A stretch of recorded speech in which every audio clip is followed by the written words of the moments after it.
Okay, Jason. Sellers disclosures. Yes, section 7. This is the most fun section of all. I read this one for entertainment. Yeah, brace yourself. It's amazing. Okay, so in this section, you are saying that you want the seller to provide your buyer with stuff they should know, right? And a lot of this is stuff that you can't tell by looking at the property. That's kind of like what needs to be disclosed. If I walk through as a competent human, this is stuff I wouldn't see. Yeah, which is where home inspectors come in. Mm-hmm. What I find, I get people when I've got my home inspector hat on and not my movie star hat on. Yes. People ask if I want to see the disclosures, and usually it's like, because maybe a quarter to a fifth of the stuff that is on the disclosure, I'm going to find a much bigger list. Yeah. Yeah, you would, because once again, like the homeowner is IT, they're a coder, they're a dentist, they're something. They're going to disclose what they know, which is very different than what's totally going on in the house. Now, the discussion could be had, and that's probably not for this setting, as to, if they've got maybe a tub that the jets don't work.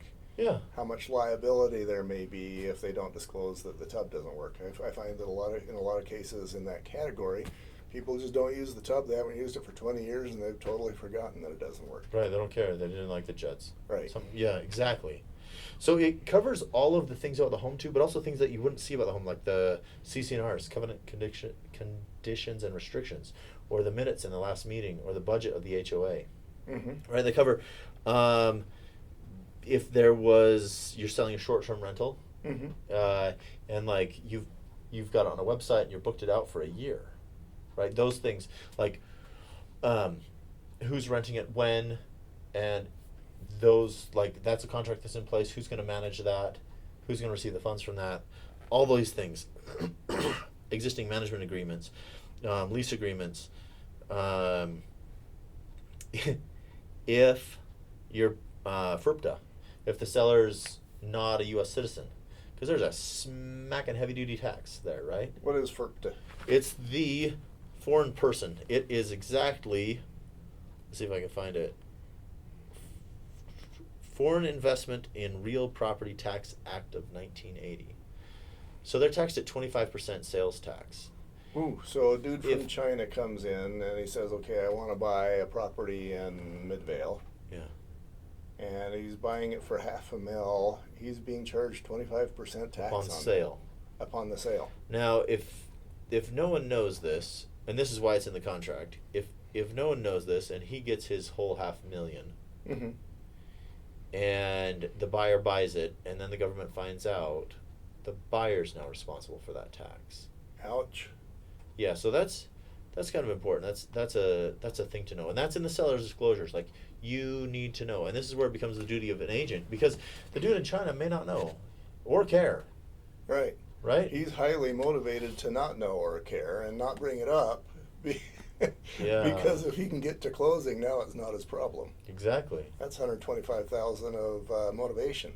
Yeah, that's a lot of motivation. Yeah. So that's seller disclosures in 7. There's also like the seller's property condition disclosure, which needs to be disclosed by the seller's disclosure deadline. Right? So it's going to go over stuff like occupancy. Like, did you live here? Was this a rental?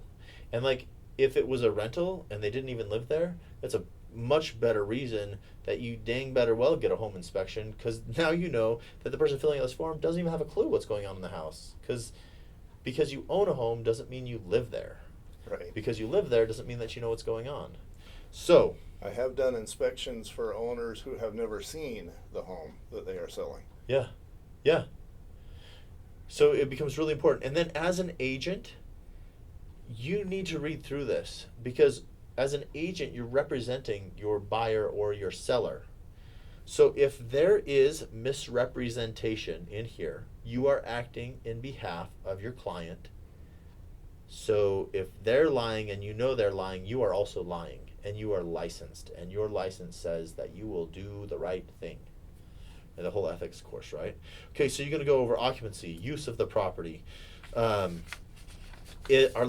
are you renting it out illegally? Is Mhm. it zoned right? And like a lot of times I'll do loans for like it's a residential house in a commercial area. Mhm. The area is zoned commercial, so it's an illegally zoned house. But then we get a burn down letter or something like that saying that this is grandfathered in. It used to be residential. The house is there. They changed the zoning. We'll let it be residential again. Like if you were coming in to bulldoze it, you couldn't build a residential home. Like you can't make a better residential home, but you can rebuild the existing structure because you were here first, right?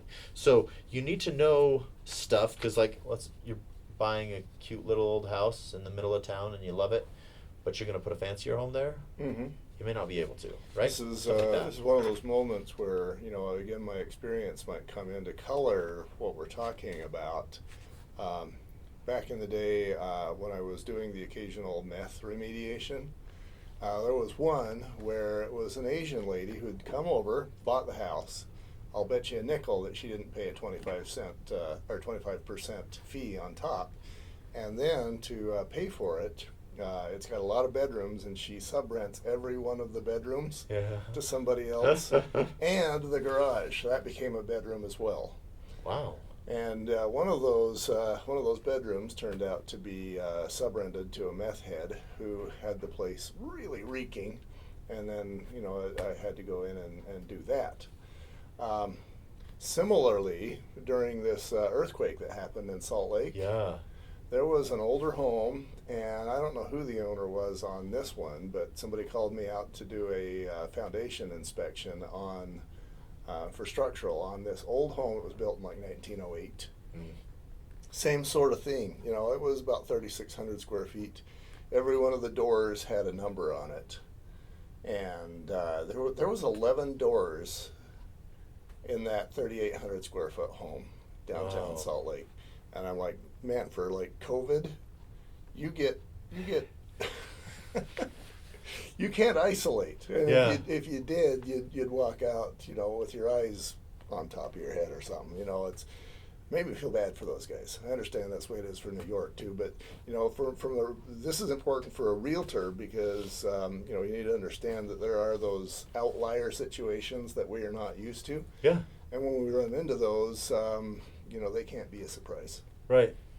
Right. So home inspection is super important, but also like you're going to disclose how the roof is, what the utilities are like, what the water's like, with septic, heating, cooling, right? All these things. Any equipment, any appliances, stuff inside, stuff outside, everything. Termites, if you've remodeled, like, and then this is like important to realize. So if you had an issue, they want to know. So like, yeah, the roof leaked when we moved in, we replaced the roof. This is where you disclose it. Then you get your home inspection, go look at it and make sure that it's good, right? So this isn't like this will kill it or not, but they just need to know. They need to know what boundaries and easements are there. So I had a home that had a couple easements through it, one along the north side for a creek and one right diagonally through the middle of the backyard. So, and then let your clients know what an easement is. Like at that house, the water department could have came through and dug up my backyard, Mm-hmm. and they'd have to put it back reasonably. But if I put a shed or a gazebo back there, Mm-hmm. they have the right to rip it down to get to their stuff. Yeah, and for me, life is all about customer service and how do I, as whatever hat I'm wearing, provide better customer service. You mentioned the word easement. I like to listen for words. Yeah. And as the realtor, there is nobody else that has the word easement on their radar. Just the realtor. And it will be up to the realtor to say, hey, there's an easement on your property. This is where it is. This is what it means. And if you put a shed there, the following could happen. That's good customer service. Yeah. Yeah, exactly. Let them know. Because easement isn't like a common word. That's a little bit of jargon, right? No industry-specific term. Let them know what it is and what difference does it make, right? You're going to go over, like, electrical, mold, if you know about it, moisture conditions. Because, like, so they're getting in here, like, these things could lead to these things. Mhm. And then, so as a seller's agent, you're going to want to go through this with your seller because you're representing your seller. Go through it, help them fill it out. As the buyer's agent, go over it with your buyer. These are the things we need to be aware of. This is what it could mean. This is what we need to look for. Um, methamphetamines has its own section. So, like, there's a section that says, hey, any dangerous substances on the property, with the Mhm. exception of meth, and then its own one, like, do you know if people are cooking meth in here? Yeah, they were doing it yesterday. I had some. It was really good stuff. It Right. was blue. Yeah. Yeah. And the reason that they have that is it's unique. For example, if you have a mold history, it needs to be disclosed forever. Uh-huh. If you've got a meth history, once it has been legally cleaned up and the county health department is happy with it, and there's the certificates and paperwork, there is no longer a need to disclose. Now, that discussion that I had with others, sometimes while it's not required to disclose, you still probably want to do it because the neighbors remember and they're going to talk.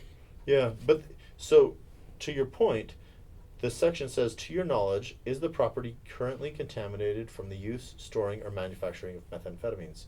So if you've had the remediation, like a lot of these one is like, did your roof ever leak? Did your crawl space ever leak? With meth, is it currently contaminated from the use, storing, or manufacturing? Right. So you're clear on that. You go over the HOA, you go over any unpaid assessments, the insurance, and then like right in here you say, hey, square footage, I didn't count it. Like I didn't measure my home.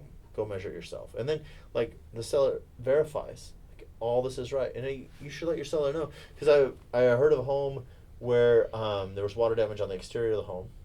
The owner took off the siding, looked at it, saw the damage was too extensive, Mm-hmm. threw some new siding up and called it good. No, there's no damage. Oh dear. And like you wouldn't know, No, you wouldn't. right? So, and that if they did that, if they're knowingly making false statements, they're liable.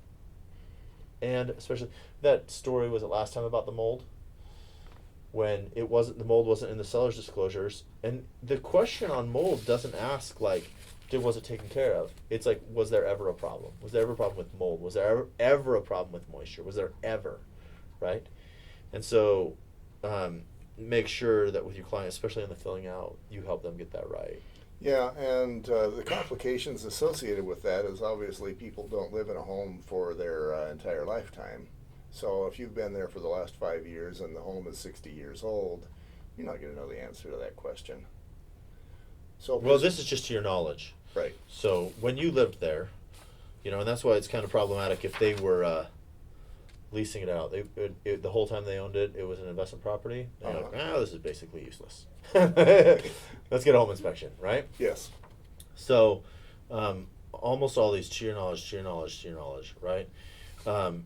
Instruction of the seller. Seller is obligated under law to disclose to buyers defects in the property and facts known to the seller that materially and adversely affect the use and value of the property that cannot be discovered by a reasonable inspection of an ordinary prudent buyer.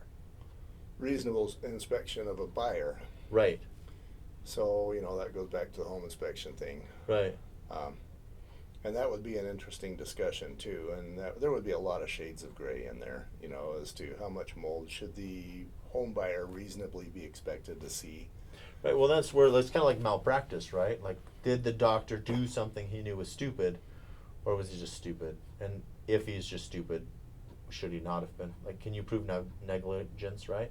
So same thing with the homeowner. If they simply didn't know, but in that Mhm. case with mold, they knew, they did the remediation, kind of, so when the new buyer came in, the mold spread back, they had the same problem, they started talking to people and they're like, oh yeah, there was a company out here, and then they talked to other people and they're like, oh yeah, other people backed out of the sale because of the mold, and so like the sellers knew there was mold, they didn't disclose, lawsuit. I did one the other day actually where it was a hose bib on the east side of the home that had frozen. Somebody had left the hose on it, And so that froze, and then somebody turned it on. You got water all over the place, inside and out. And they went through the sheetrock. You could see that that was a recent surgery, and put a new hose bib on, and then they didn't finish the job. They left the opening open, and they didn't put that on the disclosure, that there had been a... Yeah. Yeah, that's a blatant misrepresentation. Yes. So, yeah, that covers that section. I think we got that good. Okay, very good. Yeah. And what's up next? We're going to go over conditions of the purchase, Mm-hmm. like due diligence, appraisal, financing. Okay, be right back.